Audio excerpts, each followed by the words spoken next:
Olá, pessoal. Vamos fazer a exposição de mais um conteúdo aí da disciplina de História Contemporânea. Neste vídeo, irei apresentar, discutir e refletir com vocês sobre as revoluções socialistas chinesa e cubana. Porém, peço que você me ajude na continuidade deste canal, se inscrevendo, ativando o sininho, dando um like e fazendo um comentário abaixo. Roda a vinheta.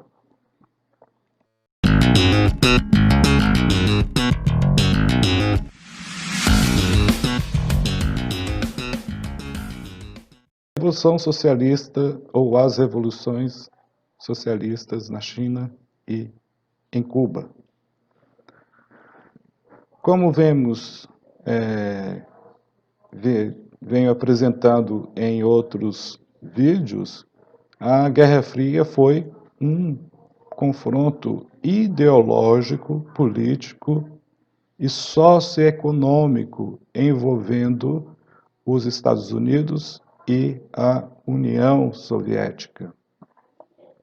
O período da Guerra Fria trouxe mudanças de comportamento na sociedade mundial. Isto é, pós-Segunda Guerra Mundial, os países, todos os países, aí, eles vão se inclinar para as políticas econômicas de cunho liberal capitalista ou as políticas de cunho socialista com controle do Estado pelo Partido Socialista. Então, queremos compreender, a partir deste contexto, como se desenvolveu a Revolução Chinesa e também o que essa revolução provocou na China. Quero analisar também como aconteceu essa revolução em Cuba, que ficou comandada pelo Partido Socialista. Então, duas figuras de destaques eu quero citar, né? Uma é o Mao Tse-tung, que já faleceu em 1976, que foi o líder da Revolução Chinesa, Revolução Socialista Chinesa, e o Fidel Castro, que faleceu em 2016 e foi o líder da Revolução Cubana. Primeiramente, quero falar sobre a China. A dinastia Qing era a que governava a China desde 1644. Eles eram herdeiros, né? Reis, líderes, chefes de Estado desde o século XVII, que permitia o domínio de países estrangeiros em algumas das suas regiões. Por exemplo, a região de Hong Kong foi dominada por muito tempo pelos ingleses. Com isso, surgiram revoltas de cunho nacionalistas,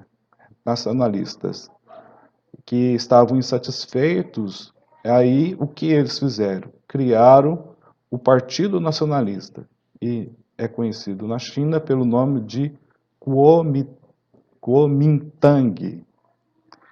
Essas revoltas nacionalistas vão ocorrer entre os anos de 1910 e 1912.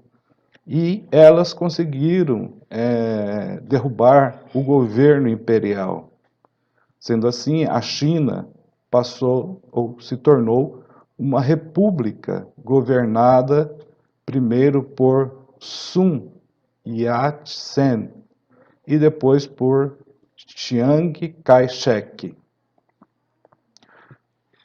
Nesse período, no período de 1921, vai ser criado o Partido Comunista Chinês, com a liderança de Mao Tse-tung.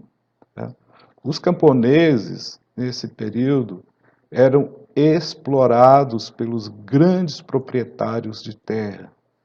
A propaganda feita pelo Partido Comunista tinha por objetivo atrair esses camponeses para a luta pelos seus direitos e por justiça social.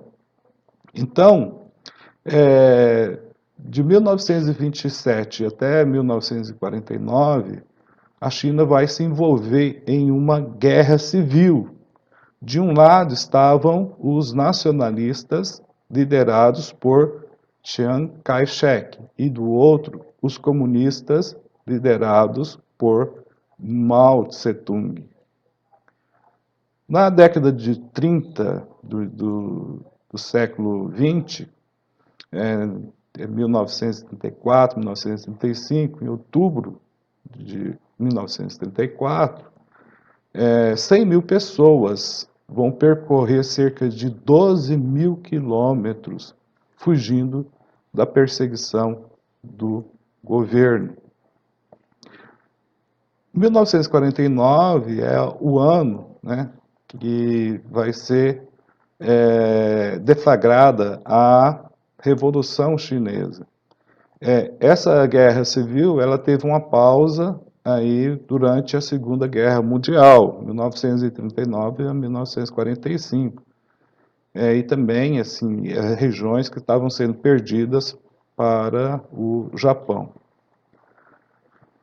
Quando foi em 1949, o Partido Comunista do Mao Tse Tung venceu o Kuomintang, tá? Então, assim, o Mao Tse Tung proclamou a República Popular da China e assumiu o poder. Bom, como foi esse período do governo de Mao Tse Tung? Bom, era liderado por ele, né? E ele vai adotar um modelo de socialismo soviético. As empresas chinesas foram estatizadas e houve reforma agrária para os camponeses. Os direitos das mulheres ficaram iguais aos dos homens. O investimento na educação popular foi aumentado. E também houve um processo de industrialização com o apoio da União Soviética. Em 1958 vai ter o Plano de Desenvolvimento para a China, um país desenvolvido no prazo de 15 anos. De 58, 68, 73. 1973, de 58 a 1973, era o período para aplicação desse plano. Então, criaram as comunas populares, que são comunidades autossuficientes, formadas por 20 mil pessoas. Tá? Existiram falhas no planejamento e desorganização da produção, o que fez com que a produção de alimentos nesse período ficasse escassa. Na década de 60, cerca de 20 milhões de chineses, na década de 60, morreram de fome devido à escassez de alimento, porque é um projeto que não foi bem sucedido inicialmente. Concomitantemente, nós vamos perceber na história da China que o fim da década de 1960 e a década de 1970 haverá uma revolução cultural que foi feita através de um projeto político ideológico. Essa campanha tinha uma forte doutrinação ideológica e também tinha muitas medidas repressivas. A Guarda Vermelha chinesa, formada por jovens estudantes, perseguiu e matou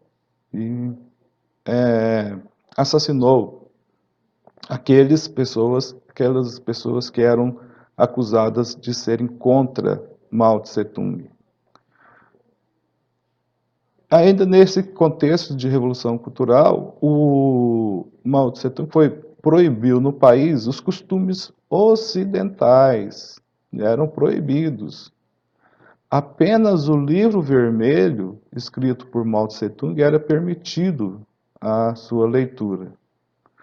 Com a morte em 1976 de Mao Tse-tung, abriu o caminho, então, para a ascensão do político Deng Xiaoping. Com a mudança no poder em 1977, a Revolução Cultural foi oficialmente encerrada. Percebo que essa revolução cultural era uma revolução, era um projeto político, ideológico, que tinha uma campanha muito forte de doutrinação e de medidas repressivas. Perseguiu e matou muitas pessoas acusadas de serem contra Mao Tse-tung. Quer dizer, apenas o livro vermelho seria permitido o uso, né? E também contra os costumes ocidentais. Sobre a Revolução Cubana, que ocorreu em 1959, é bom a gente entender o que aconteceu um pouco antes.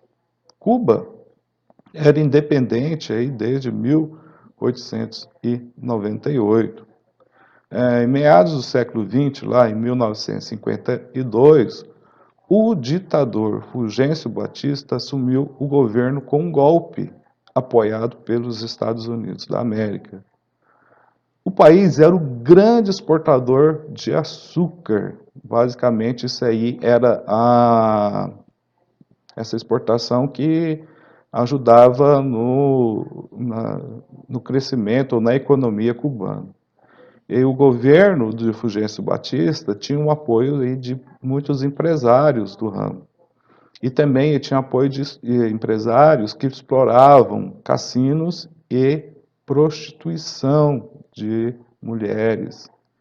Grandes proprietários rurais também apoiavam políticos e militares de altas patentes.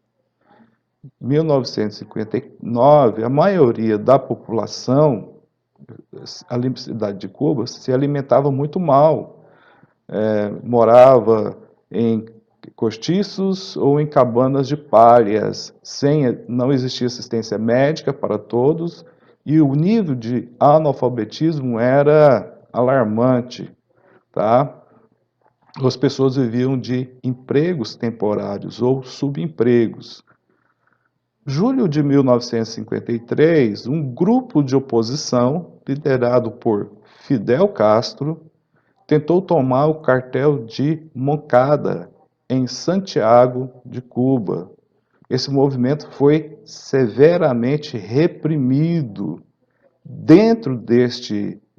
No meio desta repressão, desse movimento, estava o Fidel Castro, que foi preso e condenado. O Fidel Castro era um estudante de direito nesse período. Em 1955, ele foi expulso do país, então ele segue exilado para o México. Estando no México, ele se reuniu a outros opositores do regime de Fulgêncio Batista. E é nesse contexto que ele vai conhecer o médico argentino Ernesto Che Guevara. Bom, reunindo todo esse povo, eles vão voltar ao país em 1956, um ano depois de ser exilado, e eles vão se esconder nas montanhas. E nas montanhas, lá em Cuba, eles iniciaram um movimento de guerrilha, tá? E a motivação para esse movimento de guerrilha cubana foi o sentimento exacerbado de nacionalismo, militarismo e forte sentimento de oposição aos Estados Unidos. Com a aproximação dos camponeses com esse movimento de guerrilha que estava escondido nas montanhas, lá em Cuba, a população camponesa mais pobre se sentiu atraída. Então, aí eles vão se aliar e vão derrotar as forças do governo em diferentes pontos do país. Então, em 1º de janeiro de 1959, o Fulgêncio Batista abandonou Cuba. Em seguida, os revolucionários, liderados por Fidel Castro e Che Guevara, tomaram as principais cidades e foram recebidos com clima de muita festividade. Feita a Revolução Cubana, as medidas que foram adotadas, essa revolução é a Revolução Socialista, foram as seguintes, né?